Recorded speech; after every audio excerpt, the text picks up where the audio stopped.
हजरत बायजीद बुस्तामी का नाम आपने सुना होगा। ये वो हजरत बायजीद बुस्तामी हैं। जब इनके वालिद का विसाल हुआ तो इनकी माँ जब ये चलने फिरने लगे, बोलने लगे, तो इनकी माँ इनको मदरसे में लेकर के आई। माँ कहाँ लेके आई? मदरसे में। बहुत गौर से सुनना, मदरसे में लेके आई। मैं सोच में पड़ गया। आज जब हमारे बच्चे बोलने लगते हैं तो बाप कहता है डॉक्टर बनाऊंगा, माँ कहती है इंजीनियर बनाऊंगी। और ये पहले की माएँ कैसी थी, जो कहती थी कि मैं अपने बच्चे को हाफिज कुरान बनाऊंगी, मैं अपने बच्चे को आलिम दीन बनाऊंगी। कितना फर्क है आज की और कल की माँ में। प्यारे, मैं तुम्हें ये बताना चाहता हूँ, आपका बेटा डॉक्टर बन गया, आपका बेटा इंजीनियर बन गया, आपका बेटा प्रोफेसर बन गया, तो वो दौलत तो ला सकता है, वो पैसे तो ला सकता है, लेकिन वो ताज तुम्हें लाके नहीं दे सकता जो कयामत में एक हाफिज कुरान के माँ बाप को अता किया जाएगा। कयामत में जो एक आलिम दीन के माँ बाप को ताज दिया जाएगा। अगर वो ताज चाहिए तो औलाद को हाफिज बनाओ, वो ताज चाहिए तो अपनी औलाद को कुरान का इल्म दो, वो ताज चाहिए तो अपनी औलाद को हदीस का इल्म दो। आला हजरत से किसी ने पूछा कि हुजूर, इल्म दीन से हट करके ये दुनियावी तालीम का हासिल करना कैसा है? ये अंग्रेजी, साइंस और ये गणित और जो तालीमें चल रही हैं, संस्कृत वगैरह, ये हासिल करना कैसा है? तो आला हजरत ने एक जवाब दिया, जो तालीम शरीयत से करीब कर दे उसका हासिल करना जायज है, और जो तालीम शरीयत से दूर कर दे उसका हासिल करना नाजायज है। अब सुने, बायजीद बुस्तामी को लेकर के मां मदरसे में पहुंची और कहा मेरे बेटे को उस वक्त तक छुट्टी मत देना जब तक मेरा बेटा आलिम ना बन जाए, जब तक मेरा बेटा वली ना बन जाए। हजरात, शर्त कितनी बड़ी रखी है। बचपने में माँ से जुदा हो रहे हैं बायजीद बुस्तामी, आंखों से आंसू निकल रहे हैं लेकिन इल्म हासिल कर रहे हैं, आंखों से आंसू बरस रहे हैं लेकिन तालीम हासिल कर रहे हैं। एक दिन उस्ताद से बोले मैं माँ का दीदार करने जाना चाहता हूँ। उस्ताद ने कहा बेटा पहले आलिम बन जाओ, माँ की वसीयत याद नहीं है। कहा मुझे माँ की बहुत याद आती है। अब बायजीद बुस्तामी को उस्ताद ने जाने दिया। जब दरवाजे पे पहुंचे, माँ ने कहा कौन? कहा बेटा आपका बायजीद। कहा आलिम बन गए? बोले आलिम तो नहीं बना हूँ। माँ ने कहा जाओ पहले इल्म हासिल करो। अब बायजीद बुस्तामी इल्म हासिल कर रहे हैं और अपने वक्त के बेहतरीन फकीह बनते हैं, अपने वक्त के बेहतरीन आलिम बनते हैं, अपने वक्त के बेहतरीन जय्यद आलिम दीन बनते हैं। अब उसके बाद में उस्ताद ने कहा बेटा वली बनना बाकी है। वली बनना बंदे के इख्तियार में नहीं होता है, वली जिसे मेरा रब बनाता है वो वली बनता है। अब बायजीद बुस्तामी इबादत में लग जाते हैं। मदीने वाले मुस्तफा उनकी माँ के ख्वाब में तशरीफ लाते हैं, इरशाद फरमाते हैं अब अपने बेटे को आने की इजाजत दे दो, हमने बायजीद को आलिम भी बना दिया है और उसे वली भी बना दिया है। आए अब अपने घर पे, बहुत तेजी के साथ माँ का मर्तबा बता रहा हूँ। एक दिन कुरान पढ़ रहे थे बायजीद बुस्तामी, आयत का तर्जमा बता रहा हूँ कि शुक्र अदा करो अल्लाह का जिसने तुम्हें पैदा किया, शुक्र अदा करो अपनी माँ का जिसने 9 महीने अपने शिकम में रखा। अब बायजीद बुस्तामी सोच में पड़ गए कि 2 हक और बंदा एक अल्लाह का हक, एक बंदे का हक। अब बंदा एक है लेकिन ये 2 हक कैसे अदा करें? आए अपनी माँ के पास, बोले माँ तुम अपने हक माफ कर दो, मैं अल्लाह के हुकूक की अदायगी में लगना चाहता हूँ। विलायत की 28 मंजिलें हैं, उन 28 मंजिलों में एक मंजिल का नाम मकाम हुजूरी है।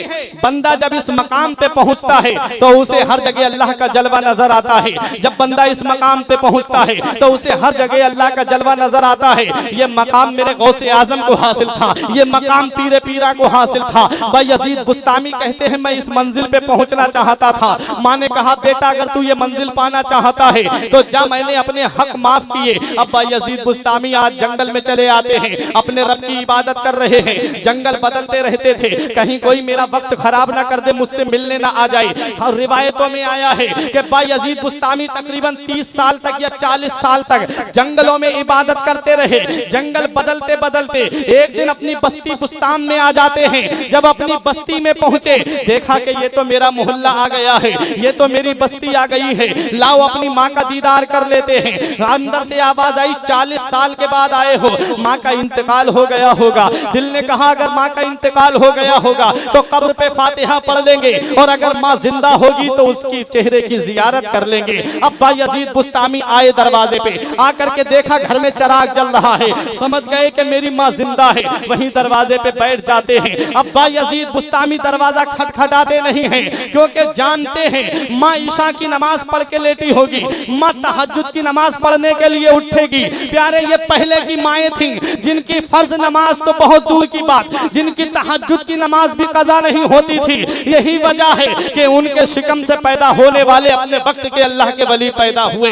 माँ जब नेक होती है तो औलाद भी नेक होती है, माँ पारसा होती है तो औलाद भी पारसा होती है, माँ मुत्तकिया होती है तो औलाद भी मुत्तकी होती है, माँ आबिदा होती है तो औलाद भी आबिद होती है, माँ जाहिदा होती है तो औलाद भी जाहिद होती है। आप कहोगे मौलाना कैसी बात कर रहे हैं, माँ का औलाद से माँ का असर औलाद पे क्या पड़ता है? तो देख लो, दूर जाने की जरूरत नहीं है। आओ दिल्ली की सरजमीन पे लेकर के चल रहा हूँ, जिसे दुनिया बाबा फरीद के नाम से जानती है, जिसे दुनिया बाबा फरीदुद्दीन गंजे शकर के नाम से जानती है। ऐसा कमाल अल्लाह ने अता फरमाया, ऐसी शान अल्लाह ने अता फरमाई कि जो भी गैर मुस्लिम बाबा फरीद के चेहरे को देखता वो कलमा पढ़ के मुसलमान हो जाता। दिल्ली की अदालत में मुकदमा डाल दिया गया बाबा फरीद के खिलाफ, फरीद के चेहरे पे पाबंदी लगा दी जाए, फरीद को हमेशा के लिए जेल में डाल दिया जाए, फरीद को सूली पे चढ़ा दिया जाए। जब बाबा फरीद को अदालत में तलब किया जाता है, मुद्दई खड़ा होता है कि इसके चेहरे पे पाबंदी लगा दो। जज बोला किसकी बात कर रहे हो? बोले जिसके चेहरे पे नकाब पड़ी है। जज बोला जरा चेहरा तो दिखाओ। बाबा फरीद के चेहरे से जब नकाब उठाई जाती है तो जज कुर्सी पे बैठे बैठे पढ़ता है ला इलाहा इल्लल्लाह मुहम्मदुर रसूलुल्लाह। ये बाबा फरीदुद्दीन गंजे शकर हैं। अब फैसला सुनाने वाला ही मुसलमान हो गया। अब इनके बारे में क्या फैसला किया जाए? आए मुस्कुराते हुए अपने घर पे। माँ ने कहा बेटा कहाँ से आ रहे हो? बोले माँ तूने अपने बेटे का नाम नहीं सुना, तूने अपने बेटे का जिक्र नहीं सुना, तूने अपने बेटे का चर्चा नहीं सुना। दिल्ली की गलियों में तेरे बेटे का नाम हो रहा है, दिल्ली की गलियों में तेरे बेटे का जिक्र हो रहा है। अब बाबा फरीद की माँ ने कहा बेटा बात क्या है? कहा माँ अल्लाह ने मुझे ऐसा कमाल दिया है कि जो भी गैर मुस्लिम मेरा चेहरा देखता है वो कलमा पढ़ के मुसलमान हो जाता है। माँ ने कहा बेटा ये मकाम तुझे तेरी ताकत से हासिल नहीं हुआ है, बेटा तुझे ये मकाम तेरी वजह से हासिल नहीं है, ये मकाम बेटा तुझे तेरी माँ की वजह से मिला है, तेरी माँ की बदौलत बेटा तुझे ये मकाम हासिल है। अब बाबा फरीद कहते हैं माँ तेरी वजह से कैसे?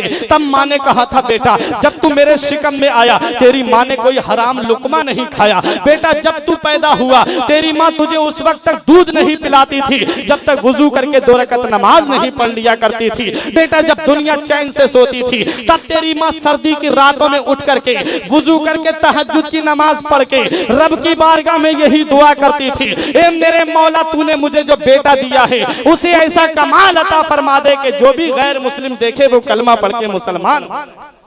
सुभान अल्लाह। ये है बाबा फरीदुद्दीन गंजे शकर। माँ की वजह से इतना बड़ा मकाम मिला।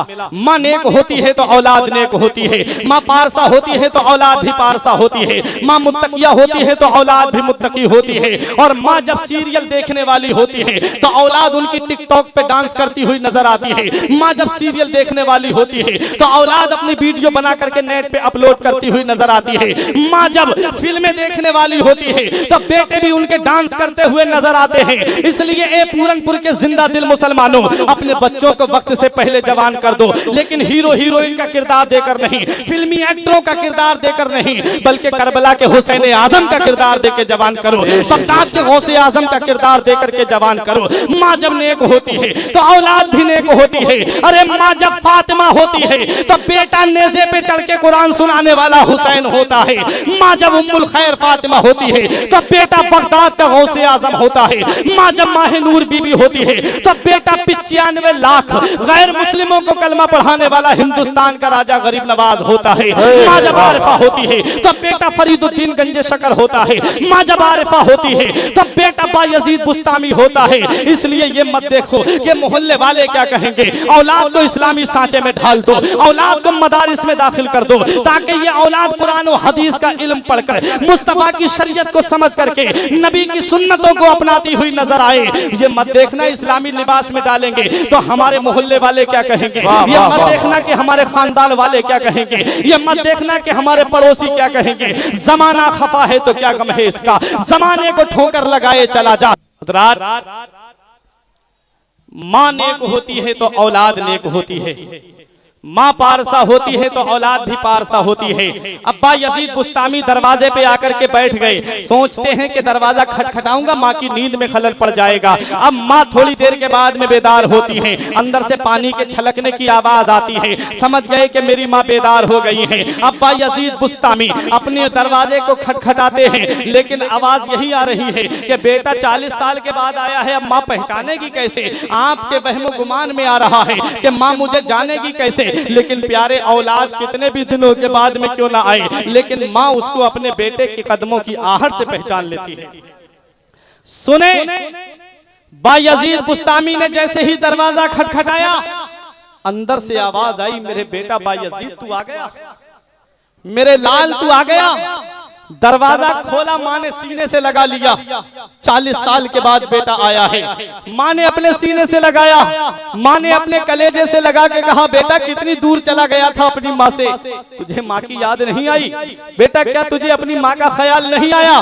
बायजीद बुस्तामी अपने आंसुओं को आस्तीन में जज्ब करके कहते हैं, माँ तेरी बहुत याद आई थी। माँ ने कहा, बेटा फिर तू मुझसे मुलाकात करने क्यों नहीं आया। बोले, माँ मैं मकाम हुजूरी हासिल करना चाहता था, माँ मैं विलायत के एक मकाम को हासिल करना चाहता था। अब बायजीद बुस्तामी की माँ ने कहा, बेटा जिस मकाम पे तू पहुंचना चाहता था, क्या वो मकाम तुझे हासिल हो गया, क्या वो मंजिल तुझे हासिल हो गई। अब बायजीद बुस्तामी ने नफी में जवाब दिया, मेरी माँ वो मकाम मुझे हासिल नहीं हुआ, वो मंजिल मुझे हासिल नहीं हुई। देखो माँ का मकाम क्या होता है। बायजीद बुस्तामी की माँ ने मुसल्ला बिछाया और अपने हाथों को बुलंद किया, रब की बारगाह में अर्ज करती है, ए मेरे परवरदिगार, मेरा बेटा तुझे पाने के लिए कितनी मेहनतें कर रहा है, मेरा बेटा जिस मकाम पे पहुंचना चाहता है, मेरे मौला उसे वो मकाम दे क्यों नहीं देता। इतना कहना था। बायजीद बुस्तामी कहते हैं, मेरे सामने से पर्दे उठ गए, जिस मकाम को बायजीद 40 साल में हासिल ना कर सका, वो मकाम मुझे माँ की एक दुआ के वसीले से हासिल हो गया, वो मकाम मुझे माँ की एक दुआ के सिले में हासिल हो गया। कदमों पे गिर जाते हैं माँ के। बोले, दीवाना था बायजीद, मस्ताना था बायजीद, जो अपने रब को जंगलों में तलाश कर रहा था। जिस रब को बायजीद जंगलों में ढूंढ रहा था, वो रब तो माँ की एक दुआ के वसीले से मिल गया, वो रब तो माँ की एक दुआ के सिले में मिल गया। इसलिए दुनिया वालों, कामयाबी चाहते हो तो माँ के कदमों में आओ, सरफराजी चाहते हो तो माँ के कदमों में आओ, बुलंदी चाहते हो तो माँ के कदमों में आओ। मेरे सर से मेरी सारी मुसीबत टाल देती है, मेरी माँ मेरे दामन में दुआएं डाल देती है। परेशान हो अंधेरों से तो जाओ माँ के कदमों में, वो जब चाहे मुकद्दर में। लेकिन मुझे बताओ, ये माँ का अदब किया, इतना बड़ा मकाम मिला, माँ की खिदमत की, वैसे करनी को इतना बड़ा मकाम मिला कि नबी ने अपना पैरहन शरीफ उनके लिए अता फरमाया। माँ का अदब किया, बायजीद बुस्तामी को मकाम हुजूरी हासिल हो गया। माँ का अदब किया, अल्लाह रब्बुल इज्जत ने बुलंद रुतबा अता फरमा दिया। अब मैं आपसे ये पूछना चाहता हूँ, प्यारे वो लड़के गौर करें, वो नौजवान गौर करें कि जो अपने माँ बाप को सताते हैं, जो अपने माँ बाप पे जुल्म सितम करते हैं, प्यारे नई नवेली दुल्हन के कदम घर में क्या आते हैं, माँ बाप का बिस्तर बाहर कर दिया जाता है। मैं तुमसे पूछना चाहता हूँ, कभी जरा अपने बचपन पे भी तो गौर कीजिए, जरा अपने बचपन में पलट करके चलिए। आज प्यारे तुम्हारे पास में दौलत है, आज तुम्हारे पास में सरमाया है, आज तुम्हारे पास में पावर है, तब तुमने माँ बाप का बिस्तर घर से बाहर कर दिया। लेकिन जब तुम छोटे से थे, तेरे माँ बाप ने तो तुझे अपने से अलग नहीं किया था। जब तू छोटा था तो तेरे माँ बाप ने तुझे अपने से जुदा नहीं किया था। माँ बाप तुझे बीच में लेकर के सुलाया करते थे, और माँ बाप जिस तरह अपने लिए रूम बनाते थे, उसी रूम में तुझे रखते थे। आज तुझे क्या हो गया, तेरे पास में दौलत आई, तूने माँ बाप का बिस्तर घर से बाहर कर दिया। आज तुझे क्या हो गया, तेरे पास में पावर आया, तूने माँ बाप को टीनों में रहने पे मजबूर कर दिया। मैंने अपनी आंखों से देखा है प्यारे, वो बाप जिसने खेत जोत करके अपनी औलाद को पढ़ाया, वो बाप जिसने अपनी जमीन बेच करके अपनी औलाद को डिग्रियां दिलाई, वो बाप जिसने अपने खर्चे के लिए पैसे इस्तेमाल नहीं किए, बल्कि अपनी औलाद को दे करके आता था। और वही बाप जब उससे मिलने के लिए पहुंचा तो अधिकारियों के सामने अपने बाप को नौकर बताता है। प्यारे बताओ कौन सा चेहरा लेके जाओगे महबूबे दावर के सामने, कौन सा चेहरा लेकर के जाओगे शाफ़े महशर के सामने। मेरे रब ने तुमसे पूछ लिया, मैंने माँ बाप की नेमत बुढ़ापे में तुझे दी थी, तूने उस नेमत का क्या किया, क्या जवाब दोगे। मौला उनका बिस्तर घर से बाहर किया था, मौला उन्हें एक झोपड़ी में रहने पे मजबूर किया था, मौला उन्हें एक हमने कोठरी में रहने पे मजबूर किया था। ए मेरे परवरदिगार, मैं क्या जवाब दोगे अपने रब की बारगाह में। मैं तुमसे पूछना चाहता हूँ मेरे जिंदा दिल मुसलमान भाइयों, मुझे बताओ आज तुम्हारा बेटा बीमार हो जाए, तुम पूरनपुर के डॉक्टरों के घरों के चक्कर काटते हो, एक डॉक्टर से फायदा नहीं होता दूसरे के पास लेकर के जाते हो। अगर पूरनपुर के डॉक्टर से फायदा नहीं होता तुम पीलीभीत लेकर के जाते हो अपने बेटे को, और पीलीभीत के डॉक्टर से भी फायदा नहीं होता तुम बरेली शरीफ के डॉक्टरों के पास जाते हो, बरेली में भी फायदा नहीं होता तुम दिल्ली लेकर के जाते हो, मुंबई लेकर के जाते हो अपनी औलाद को, और जाकर के डॉक्टरों से क्या कहते हो, डॉक्टर साहब जमीन बिके तो बिक जाए, मकान बिके तो बिक जाए, घर बार बिके तो बिक जाए, लेकिन मेरे बेटे को कुछ नहीं होना चाहिए,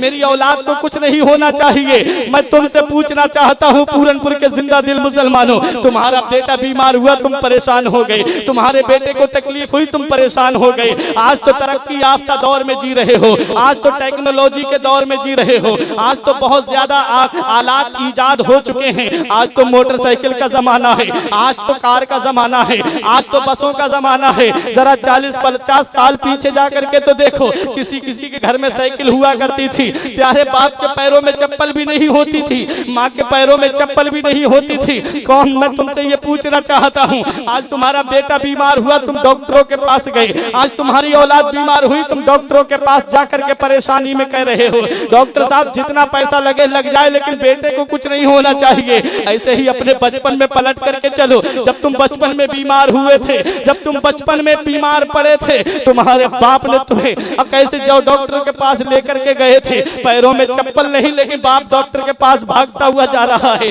माँ के पैरों में चप्पल नहीं लेकिन माँ तुम्हें डॉक्टर के पास लेकर के जा रही है, माँ के पैरों में चप्पल नहीं, बाप के पैरों में चप्पल नहीं, और बाप डॉक्टरों से जाकर के यही कह रहा है। आज तो बहुत ही